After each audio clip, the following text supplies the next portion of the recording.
Penetapan mantan Menteri Komunikasi dan Informatika Johnny G. Plate sebagai tersangka dugaan korupsi proyek BTS 4G dinilai akan menurunkan tingkat elektoral Partai Nasdem.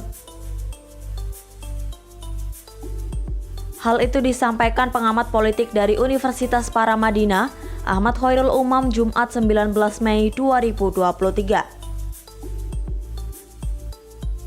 Sebelumnya, Johnny menjabat sebagai Sekretaris Jenderal Partai Nasdem. Namun usai dirinya ditetapkan sebagai tersangka, posisinya pun digantikan oleh Hermawi Taslim.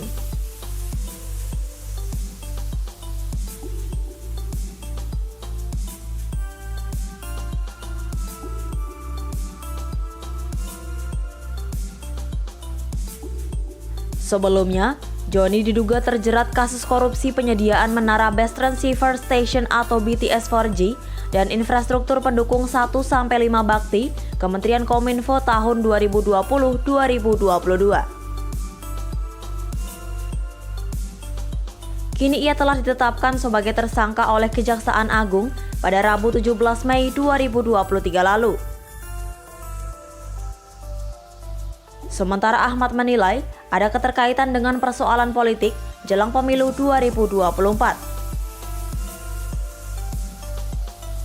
Namun hal itu dibantah oleh pihak Kejagung hingga Presiden Joko Widodo.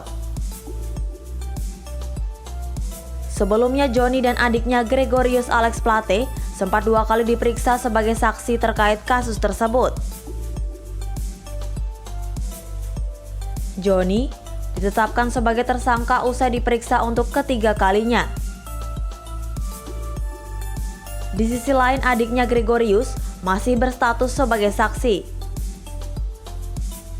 Kini Johnny akan menjalani pemeriksaan lanjutan selama 20 hari ke depan usai ditetapkan sebagai tersangka. Menkominfo itu telah ditahan di Rutan Salemba Cabang Kejagung untuk kepentingan penyidikan. Sebelumnya penyidik telah menggeledah mobil dinas, rumah Johnny di Kompleks Rumah Dinas Menteri, dan kantor Kemenkominfo. Atas dugaan kasus korupsi itu, disebutkan ada 985 tower BTS 4G Kominfo mangkrak. Padahal, target pembangunan tower yang harus dicapai yakni 1.200 dalam jangka waktu 2020-2021.